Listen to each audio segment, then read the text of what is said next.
Om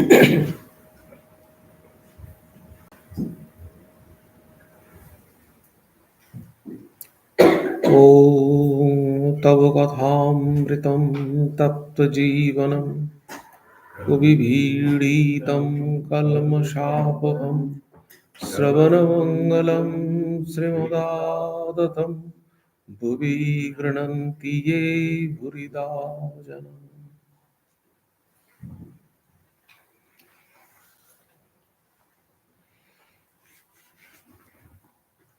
We are studying the Gospel of Sri Ramakrishna.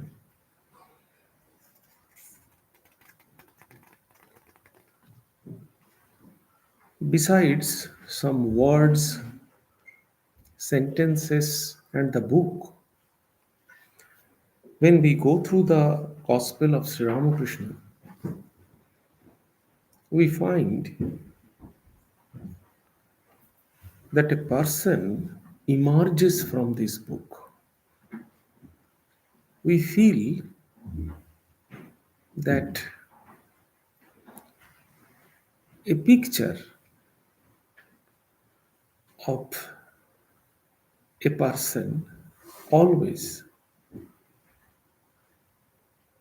goes along with us during our study of gospel.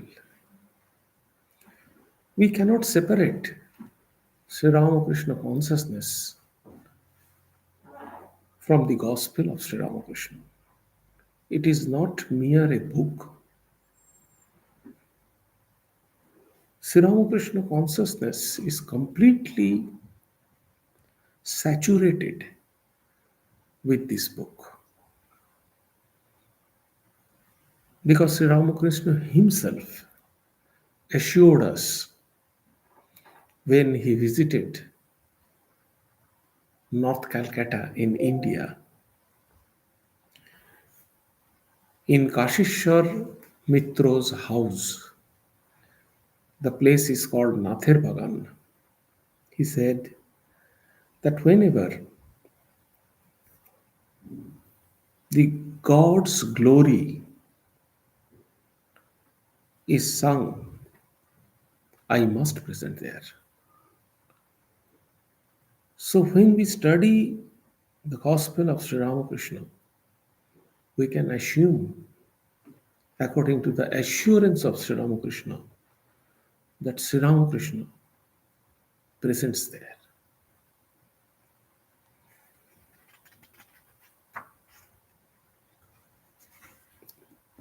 So it is not mere reading, not mere explanation of the book. It is actually the meditation. Every word we have to visualize in our mental eyes the picture of Sri Ramakrishna. The composer of the Gospel, M, he narrated in one place that don't read this book at a time, the long portion of the book. Don't read that. Read 14 annas. Read and 2% is meditation. 2 annas will be the meditation. So this is the background of the Gospel of Sri Ramakrishna. So basically, it is meditation. According to the book, we have to visualize in your mental eyes the picture of Sri Ramakrishna. Sri Ramakrishna is walking with us. Sri Ramakrishna is talking with us. Sri Ramakrishna is staying with us during our study of the Gospel of Sri Ramakrishna. With this mental setup, we have to study the Gospel of Sri Ramakrishna. Master, there are 2 signs of knowledge.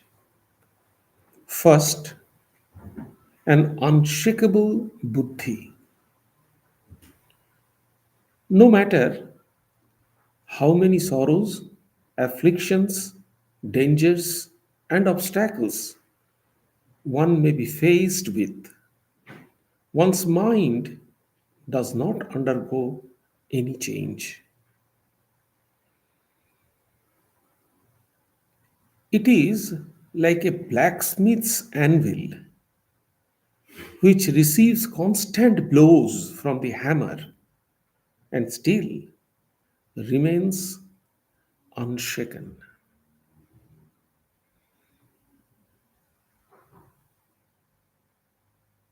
We know the buddhi is the discriminative faculty of a person. It is the definitive power of human personality. But the mind is the oscillating factor. It is like a pendulum, it changes every moment of time.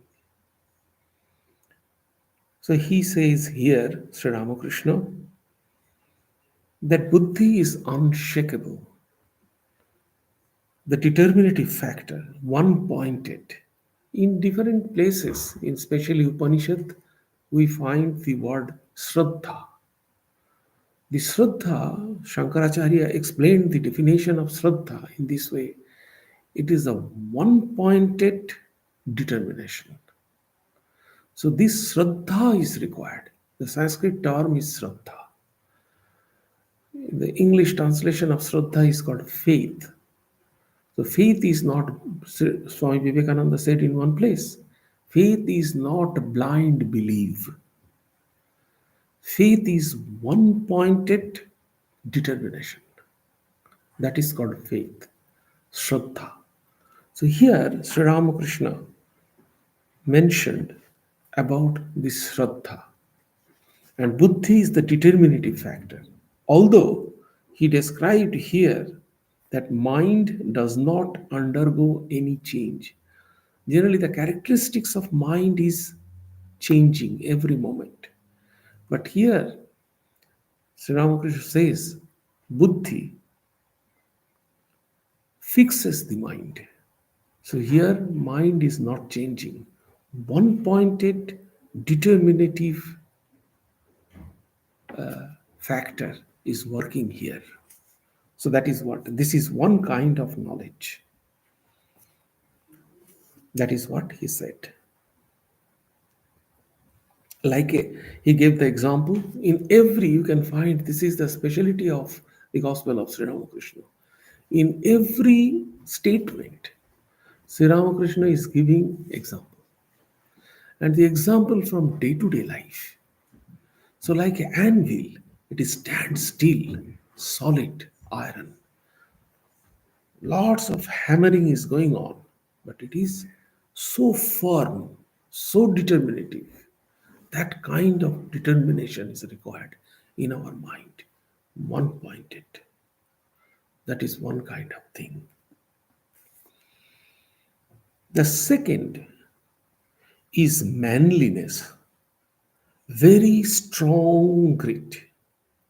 If lust and anger injure a man, he must renounce them once for all. If a tortoise once tucks in its limbs, it won't put them out again, though you may cut it into four pieces. The same thing in Bhagavad Gita it is said. Kurmangani vasarvasa, yogis, they can withdraw, they can shrink their external senses inward. Abrita Chakshu. In Katha Upanishad it is said, Abrita Chakshu Bhatrinath. So turn, all our senses are externally fixed. We cannot see our mind. We can see only the external things. We cannot listen to any internal sound. We only listen external things. We taste, we feel, we touch, everything. Our five senses are externally oriented. So aprita to turn them inward. That is Kathopanishad is explaining. Just here, like a tortoise, swing the limbs, and that is fixed. So determinative, we can. So our mind is always going out here and there. Take the mind inward, turn it inward, and fix it at one point. In Patanjali Yoga Sutra, it is called dharana. So dharana means pratyahara. Withdraw your mind from the external things. Withdraw your senses from the external world. It is called pratyahara in Patanjali, according to Patanjali Yoga Sutra. So pratyahara, and then fix it at one point. Fully determinative and fix it. Dharana. It is called dharana. Then dhyana is coming. The next step is the meditation. Before that, withdrawal of mind. So that is what Sri Ramakrishna is explaining. If lust, anger injure a man, he must renounce them once for all.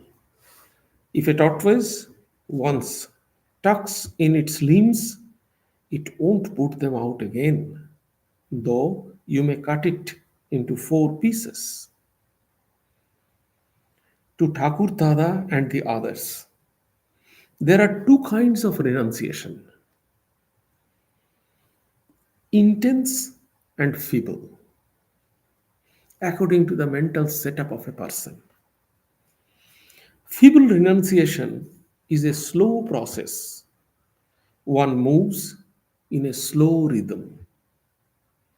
Intense renunciation is like a sharp edge of a razor. It cuts the bondage of Maya easily at once. Once Sri Ramakrishna said to Swami Vivekananda that there are 2 types of persons.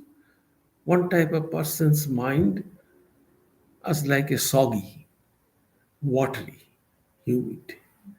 But one type of mind is very strong. If you hit like like an iron, it sounds tongue, tongue, tongue like that. So this kind of solid mind is required, not this soggy, fathomable or like kind of mind. That is the feeble mind, Sri Ramakrishna says. And again, see, this is a statement. These 2 types of renunciation. Again, he is giving the example. One farmer labors for days to bring water from the lake of his field, but his efforts are futile because he has no grit. Another farmer, after laboring for 2 or 3 days, takes a vow and says, I will bring water into my field today, and not till then will I go home.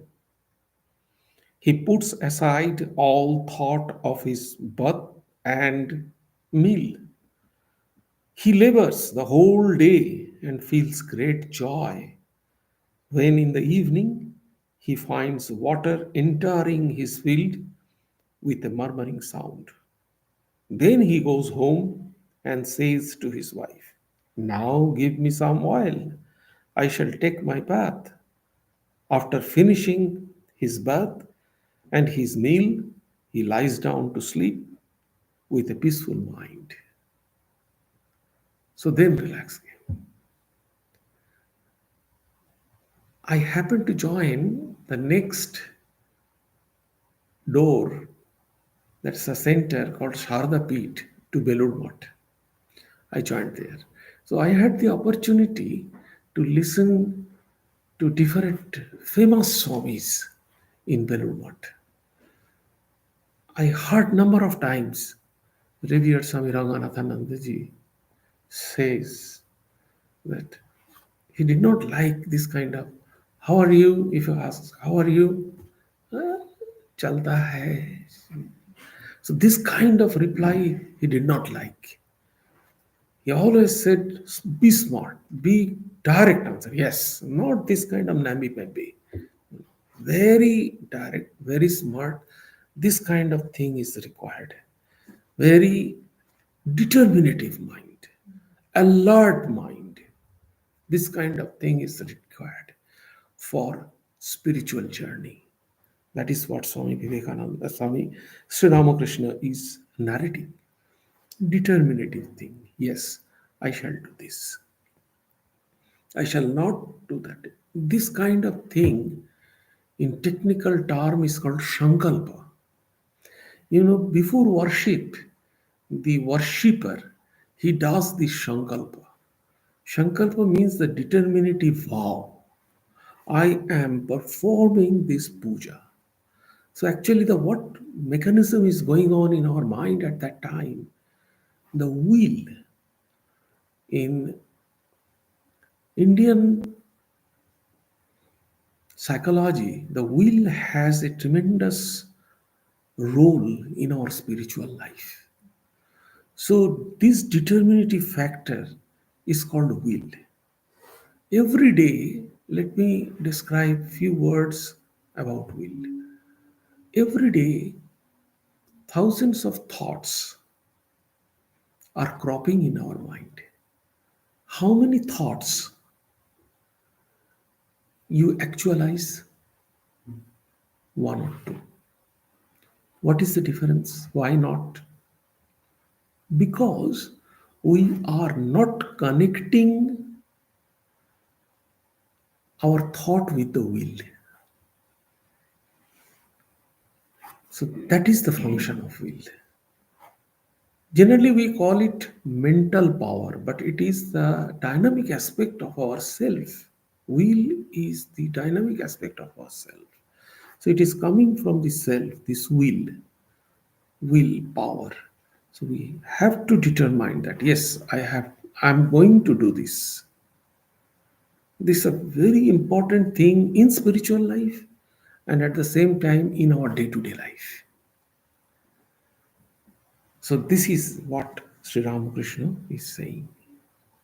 When we resolve something, we have to do it. That is Sri Ramakrishna is saying. That farmer resolved that today I shall bring water in my field. And he did that. Then relax. A certain woman said to her husband, so and so has developed a spirit of great dispassion for the world. Another example. But I don't see anything of the sort in you. And he has 16 wives.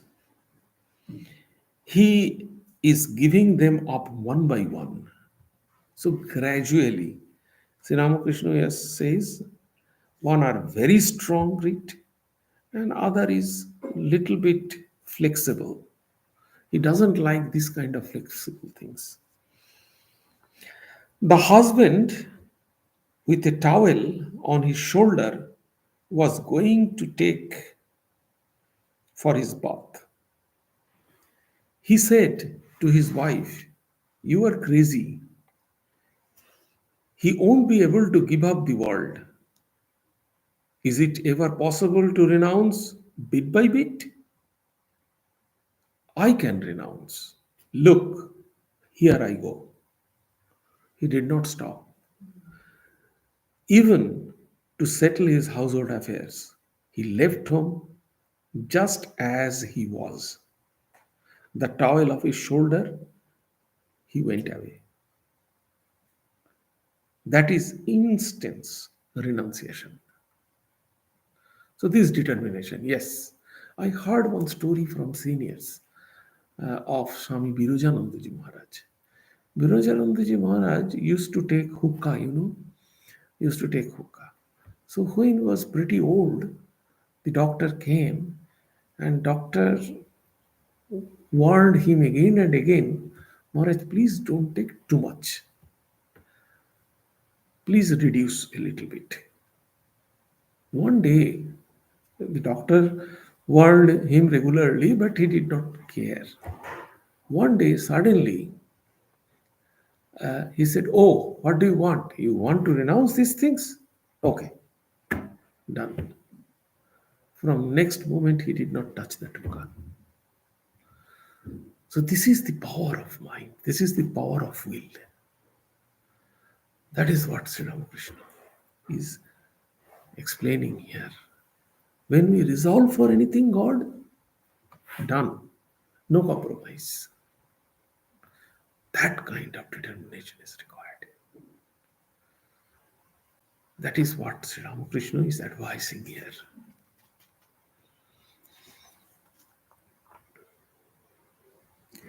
Another kind of renunciation called Markata Vairagya. Markata means monkey. Monkey renunciation. A man harrowed by distress at home puts on an ochre robe and goes away to Benares. For many days, he does not send home any news of himself. Then he writes to his people, "Don't be worried about me. I have got a job here." So, monkey, what is the characteristics of monkey? They jump here and there, very restless. They go here, then they go here. So, vairagya, renunciation is just like that. Suddenly it rises, and immediately it goes down. So, that kind of thing. The example Sri Ramakrishna gave, this boy renounced his home with a robe, but when he went to Benares, his vairagya, his renunciation went down. And he tried a job and got it and satisfied. So this kind of vairagya, this kind of renunciation is also there. So he warned us. There is always trouble in family life. The wife may be disobedient. Perhaps the husband earns only 20 rupees a month. He has not the means to perform the rice eating ceremony for his baby. He cannot educate his son. The house is dilapidated, the roof leaks, and he has not the money to repair it. Therefore, when the youngsters come here, I ask them whether they have anyone at home to Mahima. Why should householders renounce the world? The master asked himself, what great troubles the wandering monks pass through. The wife of a certain man said to him, "You want to renounce the world? Why? You will have to beg morsels from 8 different homes. But here you get all your food at one place. Is not that nice?" Wandering monks, while searching for Sadabrata, Sadabrata means in technical term, in traditional term, it is called Chhatra. Chhatra means one place from where the monks they get alms. So in one place they go, and to collect that alms, if you go to Hardwar or Rishikesh, you can find this or Uttarkashi, you can find this kind of chhatra. One or two chhatras are there.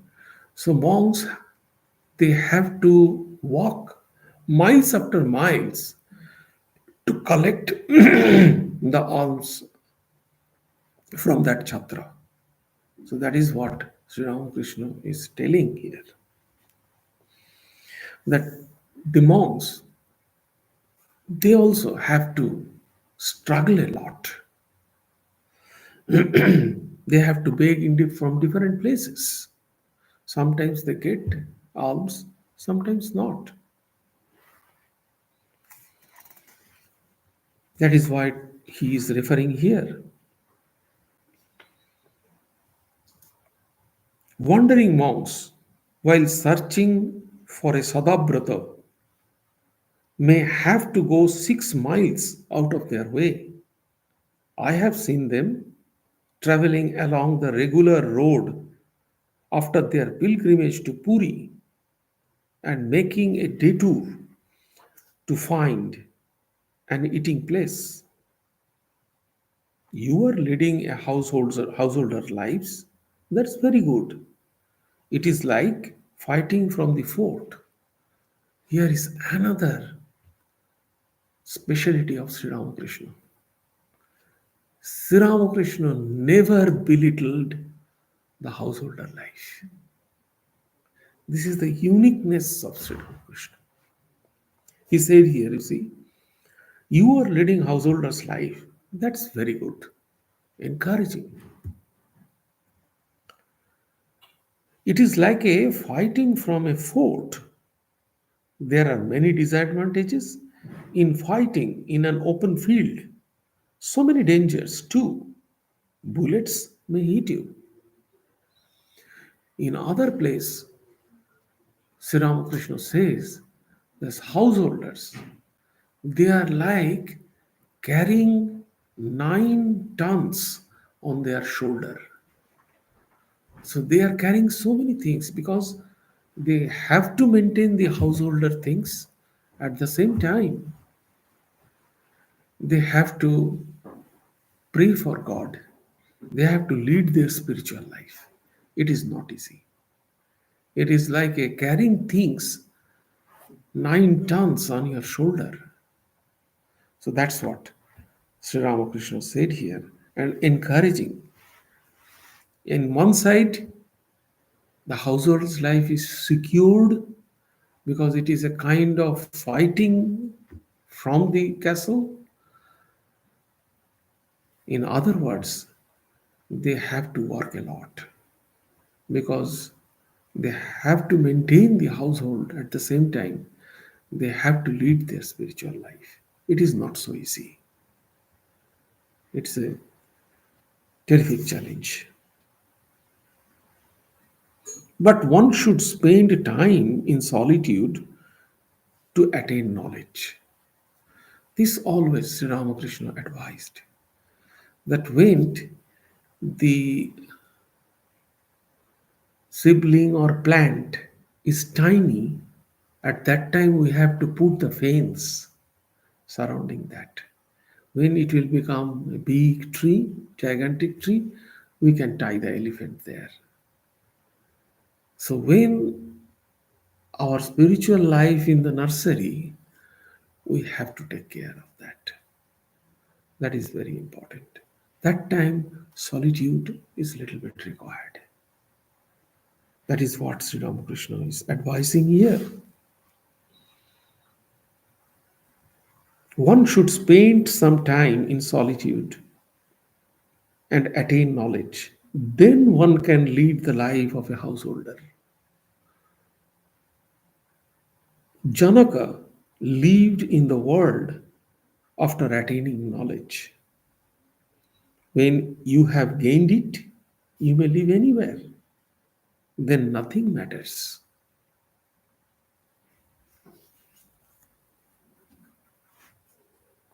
Then Mahima is asking, Sir, why does a man become deluded by worldly objects? This is our question also. Why does a person deluded by the worldly object? Master, it is because he lives in their midst without having realized God.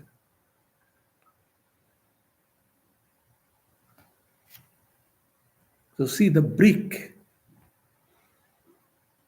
When the soil is burnt, it cannot be melted by water, the brick. But it is when it is not burnt, anytime it will be melted by the water. So this kind of burning stability is required. When a person is stable, then he can do whatever other things he may like or she may like. So that is important. By somehow or other, we have to touch the grammar. You know, in the hide and secret game, the children, they somehow or other touch the grammar. That is the point. We have to touch it. And when we are touched, we become burnt like a brick, solid. And then we are a little bit safe. Otherwise, in the midst of, if we are in the midst of black ashes, there is a possibility that it will come to us and it will make us dirty.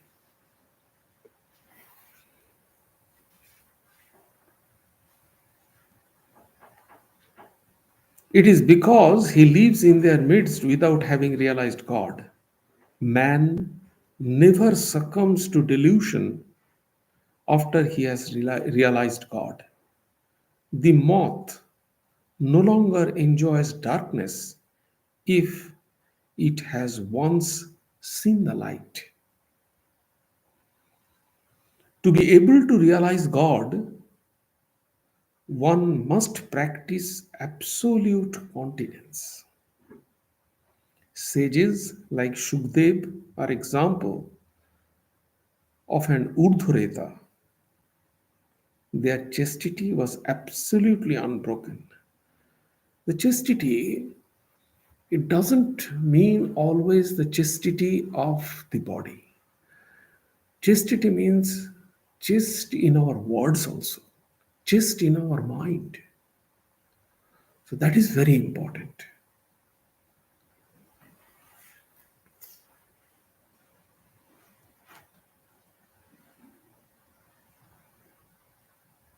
And all these he is explaining specially for the monks, and he gave some allowance for the householders.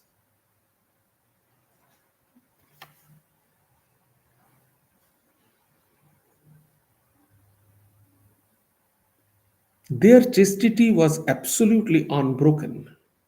Shukdev, the son of Vyasa,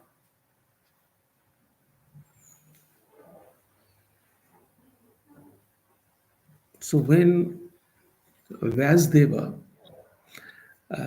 was there and Narada came one day to Vyasdeva and he told Vyasdeva that you see,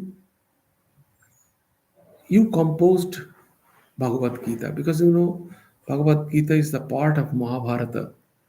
So the teachings of Sri Krishna. He said, you have composed Bhagavad Gita. But where is the authentic life of God? There is no life of Sri Krishna. We find the teachings of Bhagavad Gita, teachings of Sri Krishna, but where is the life of Sri Krishna? Then he said, what can I do? No, who is except you can compose the life of God? You are the only person. Then they were told that, okay, I can compose it. But is there any competent person who can study Bhagavad, who can study the life of Sri Krishna? Who is that chaste person, competent person? Then Narada said, why? Your son, Shukdeva. Shukdev is the person who is born chaste. He can describe Bhagavatam. Then Vyasdeva composed Bhagavatam. And Shukdev narrated it to King Parikshit.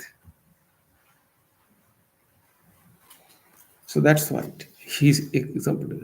Sages like Shukdeva are examples of an Udhreta. Their chastity was absolutely unbroken. There is another class who previously have had discharges of semen, but who later on have controlled them. A man controlling the seminal fluid for 12 years developed a special power. He grows a new inner nerve called the nerve of memory. It is called in Sanskrit Medhanadi. This power generates. There are in Indian philosophy the intellect, buddhi. The Sanskrit word of intellect is buddhi. There are four types of buddhi you can find in Bhagavad Gita. Four types of buddhi. One is smriti. Smriti means remembrance, memory. The good memory. They can read well. As a student, good memory is required. They can memorize so many things. That is a simple memory, smriti. One is called dhriti. Dhriti is also kind of memory. Dhriti, it is determination, the power of will. Dhriti is power of will, determination. Yes, I know that. This one pointedness. The result of Shraddha is Dhriti.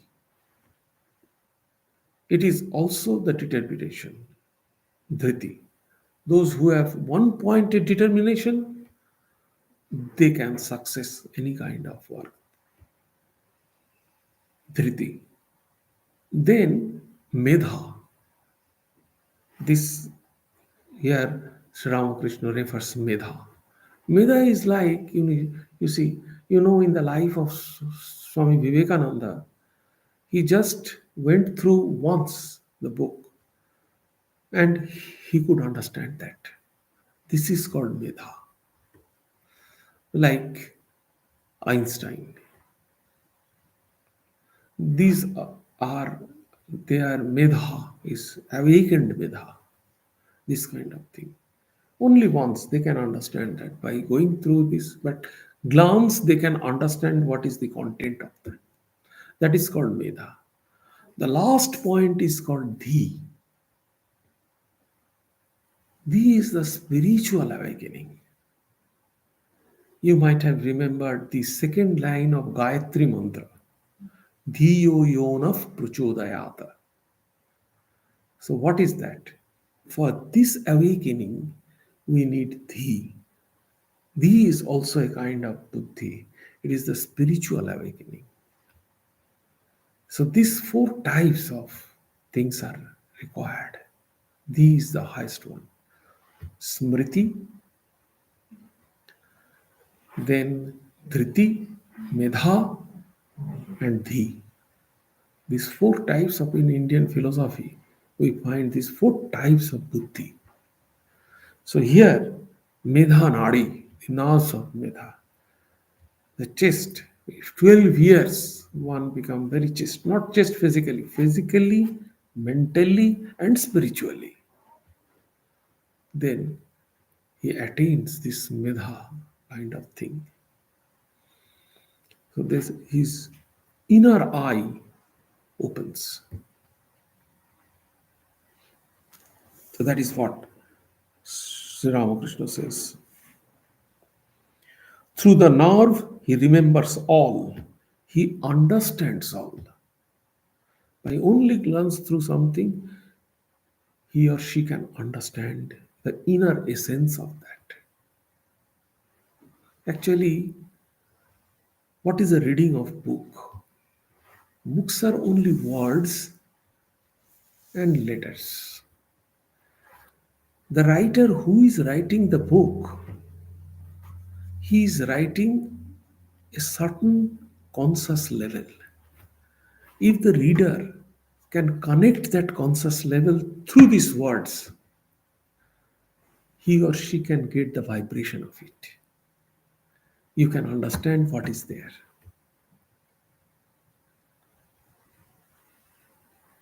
So we are studying the Gospel of Sri Ramakrishna. Aim composed this one. When Aim wrote all these things, he had certain kind of mental vibration. So if we can connect, elevate ourselves to that mental vibration, if through this book, we can connect that vibration, we can feel the essence of this book. We can easily understand this book.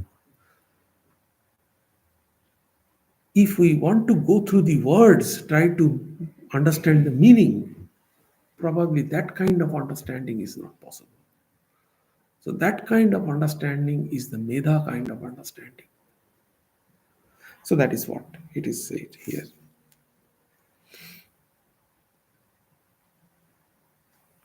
Then he explains about the chastity, and he very clearly said here, very clearly and very openly, he said that if unwillingly some person loses some energy, that is not be counted. And obviously, it is said for the householders. But for the monk, it is very strict. A sannyasi must absolutely renounce the lust and gold. You are already involved because he is describing to the household. You are already involved, but that doesn't matter. See how he is encouraging the householders. A sannyasi must not look even very tempting picture, but this is too difficult for an ordinary man. Sa re ga ma pa dha ni are the seven notes of the scale. It is not possible to keep your voice on ni for a long time. In a high pitch, it is not possible to maintain that high pitch for a long time. So you have to calm down for the householders. But it is not allowed for the sannyasi.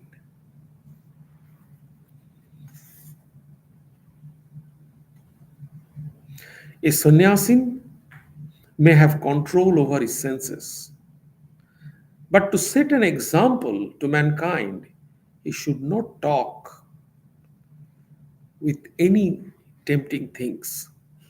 He must not talk to one very long, even if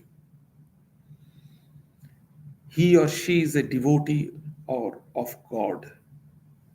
Living as a sannyasi is like observing the Ekadashi without drinking even a drop of water. You know, the 11th day is the Ekadashi. So, complete fasting, not even a drop of water.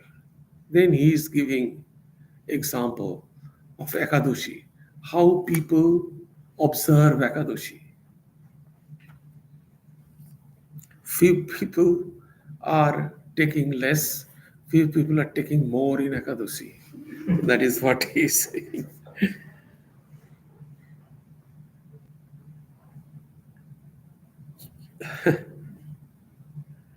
There are two other ways of observing Ekadashi. You may eat fruit or take luchi and curry.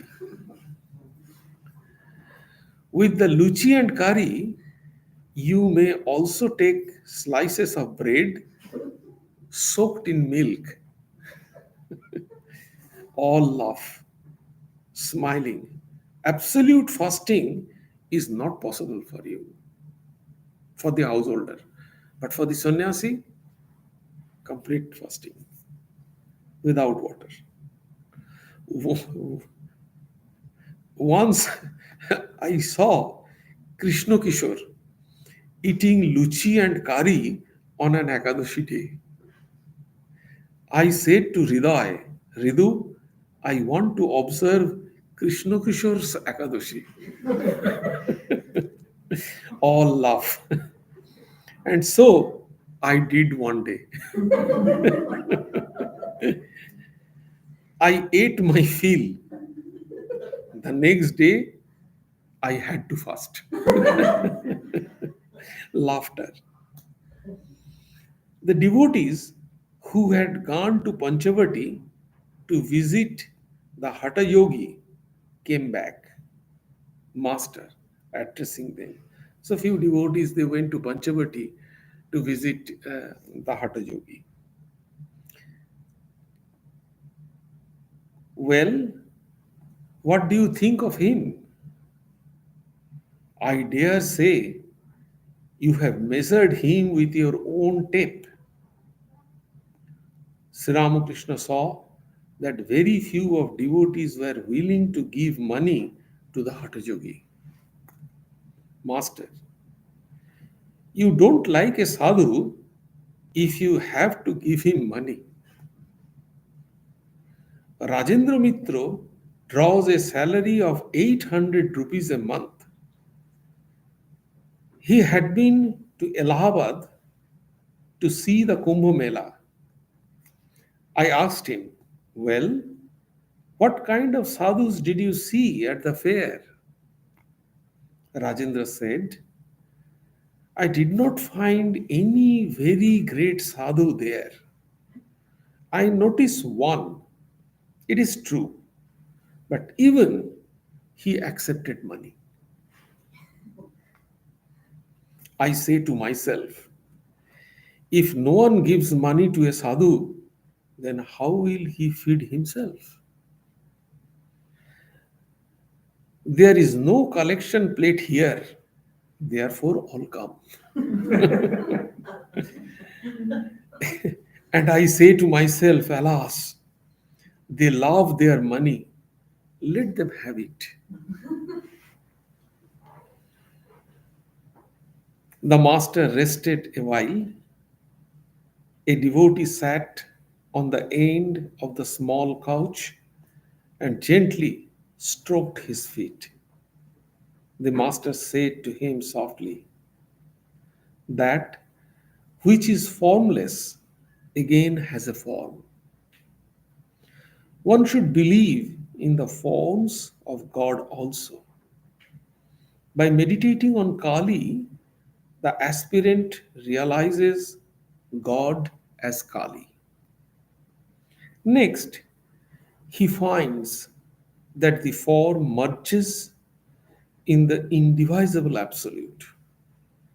That which is indivisible, Satchit Ananda, is verily Kali. Sri Ramakrishna was sitting on the semicircular porch west of his room, talking with Mahima and other devotees about the Hatha Yogi. So here perhaps you might have remembered that in the first meet of Sri Ramakrishna and M, that M had the same question, that how God is form, with form and without form. Is it possible with form and without form? So Sri Ramakrishna gave the example. Can you remember? What is the example Sri Ramakrishna gave? Iceberg. Yes. Not iceberg, Yeah. ice. Ice, water, and the gases, means the vapor. So, see, if water takes three kind of forms, the solid, ice, the water, liquid, and the vapor, gaseous. So, if water can take, why not God? God is with form and without form. And Sri Ramakrishna gave a very good example. He says that in bhakti is a kind of cold. In bhakti, the water becomes solidified. In cold, water becomes solidified and takes the form. So in bhakti, there is God and goddesses with form, different form. But when the jnana, sun like a jnana, when the jnana emerges, then the ice melts. So it become water. Wherever you keep, it will take that kind of form. So no form at all. But existence is there. Water has the existence, but no form. And when the knowledge is more, then it will become vapor. Vapor doesn't have any existence. Existence is there, but we cannot see that, and doesn't have any form. So in knowledge, there is no form, the formless. And we cannot see the existence also. But in bhakti, there is different form. But the substance is same, the water. Sometimes it is solidified, sometimes it is vaporized. So that is the thing. He said here, Kali, that is the form. And he equates in philosophy, only Sri Ramakrishna equated Brahman with Kali. This is a philosophical discussion. So Sri Ramakrishna equated Kali with Brahman. But in other places, Kali is Prakriti. Prakriti is considered not as Brahman. So this Prakriti, because especially in Sankhya philosophy, Prakriti is not the consciousness. So only Sri Ramakrishna equated Mother Kali with Brahman. So according to him, that means according to him, Sri Ramakrishna, Mother Kali is with form and without form. So he is Sachidananda, Mother Kali.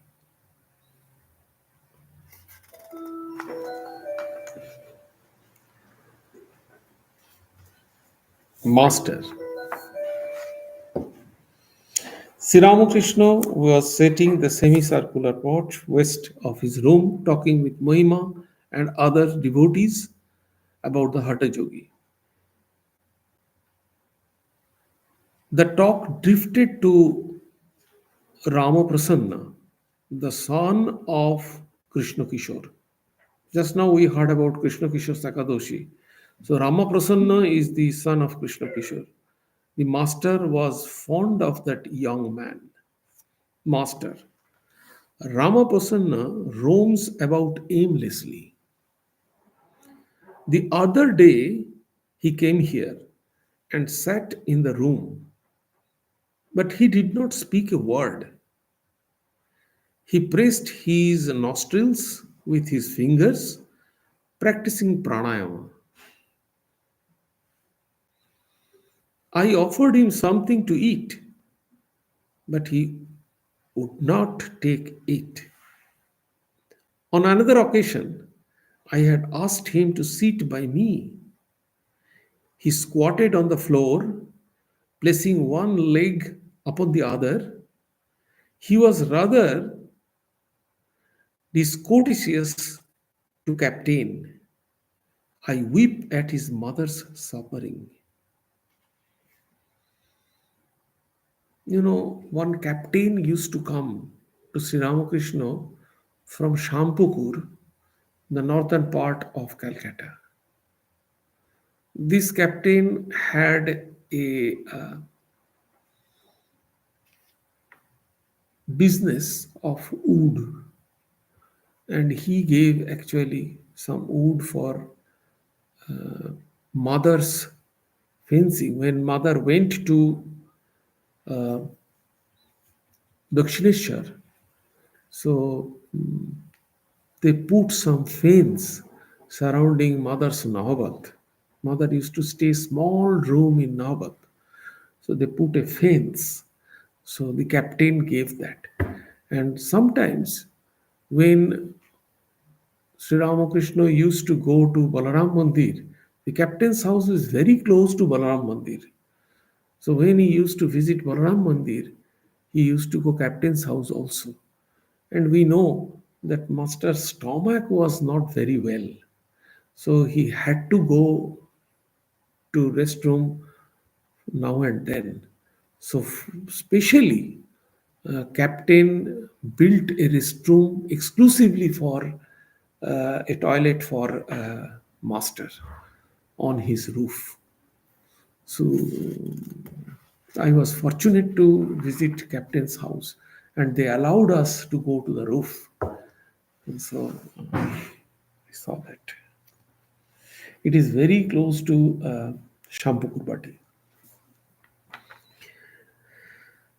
So this master, this captain, I weep at his mother's suffering.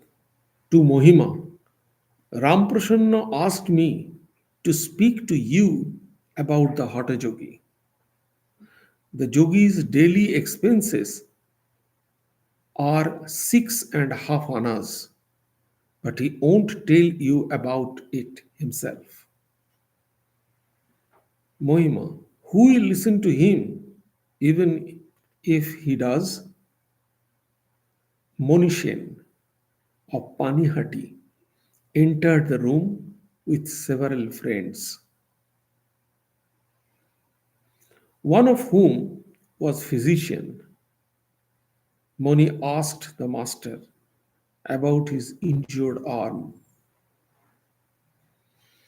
The doctor, see here Moni Shen is mentioned, but you can find sometime in the gospel only Moni. This M, actually this Moni is M, but here Moni Shen is mentioned. So you know that. Moni asked the master about his injured arm. About his injured arm means master's injured arm. You know, in ecstasy, master fell down. And when this picture was taken, our great picture that what is in the altar, that picture was taken only before, I think, few days, master plaster was removed. So if you carefully observe the picture, you can find that master's arm is little bit swallowed and it is a little bit bent. You can find that the deformation of master's arm a little bit. You can find that if you observe. So Moni Shen is inquiring about master's injured arm. The doctor did not approve of medicine prescribed by Pratap Majumdar. The master said to him, why should you say that? Pratap is no fool. So Pratap Majumdar is, the master's doctor.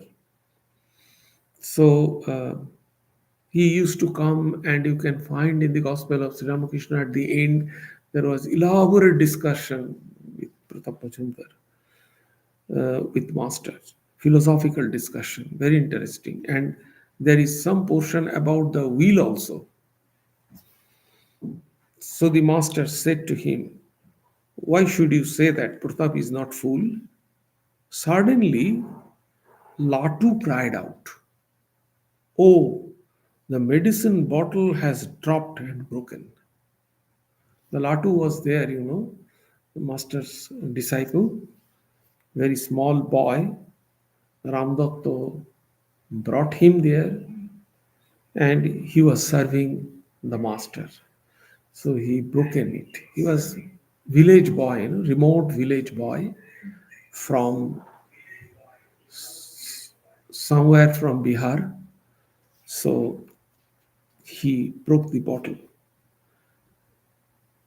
It was not yet dusk. The master, seated on the couch, was talking to M.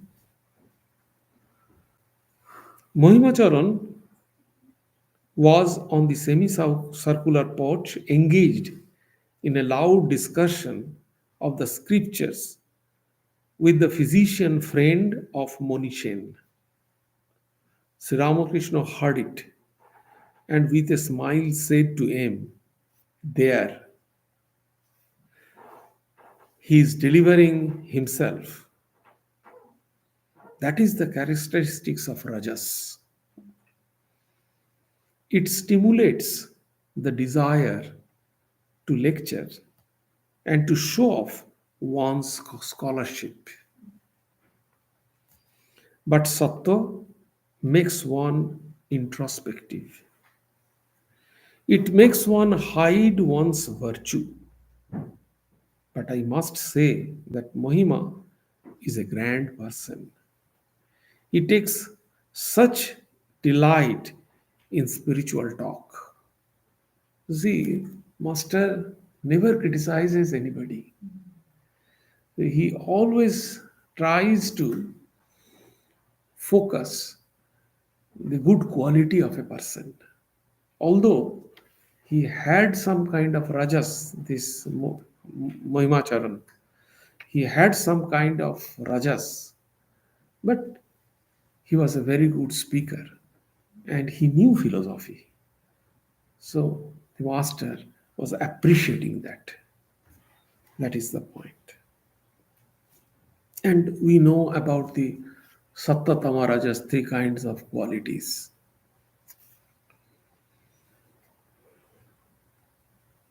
Author entered the room, saluted the master.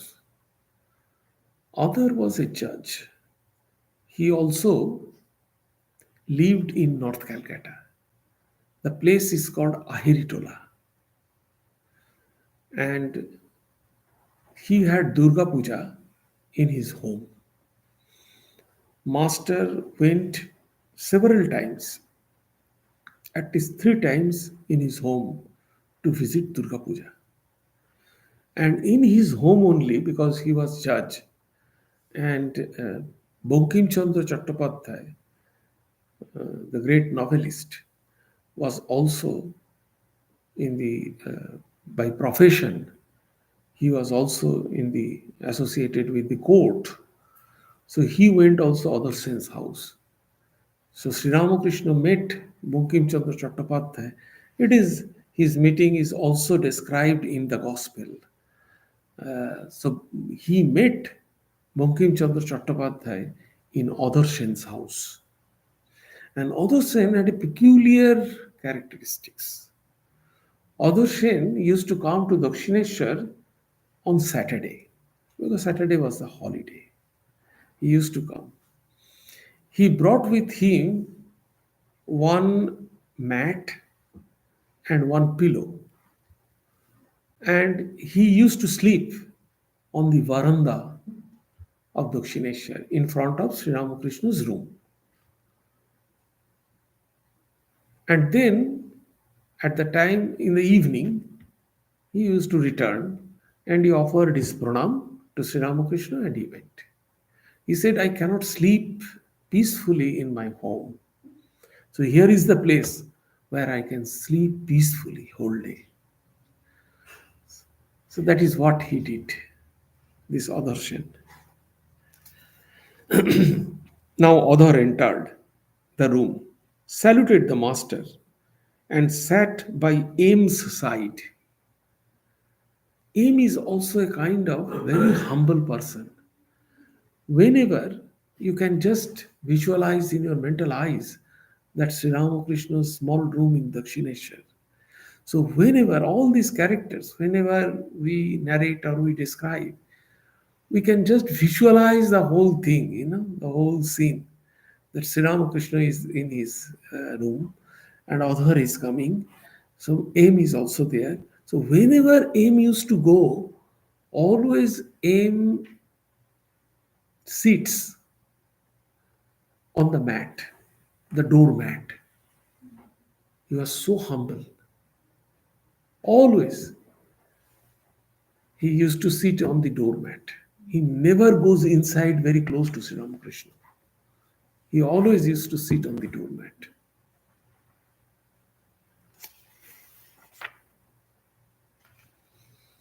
So Adhor sat by M's side. M is close to the room, close to the door. So he also came to offer his pranam to Master, and he sat. He had not come for the past few days. Adhor did not come, so on that day he came. Master, hello. Why haven't you come all these days? Adhor, sir, I have been busy with so many things.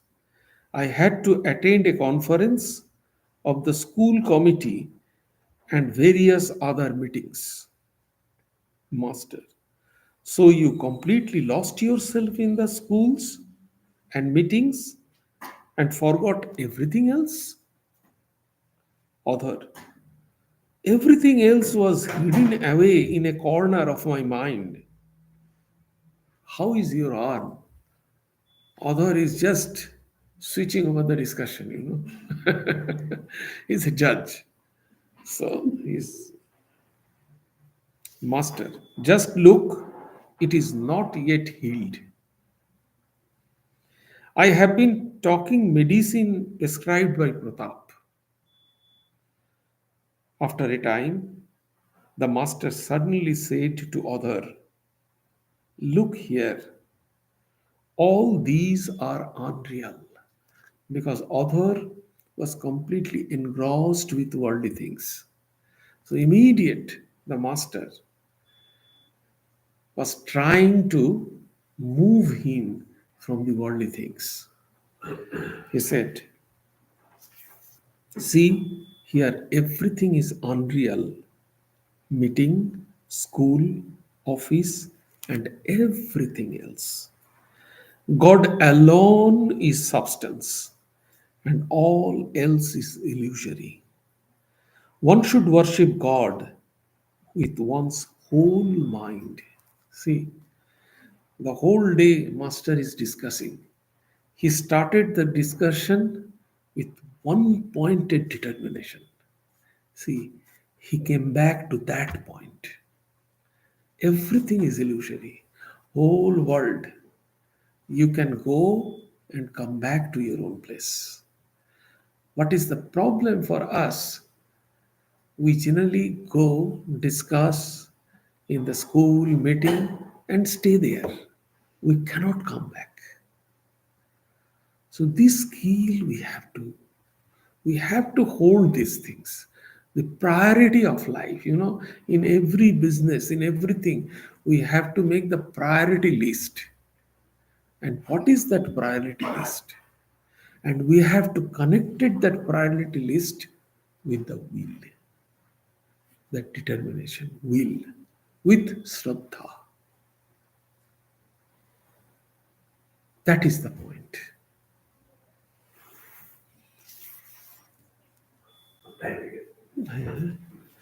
Okay. So, what is the take? One pointed determination, one priority list. We shall come to the world and we will shrink our senses like a tortoise and come back to there. Om Niranjanam Nityam Anantarupam Bhaktanukampa Tritavigraham Vai Ishavataram Paramesha Vidyam Tang Ramakrishna Shirasha Namah.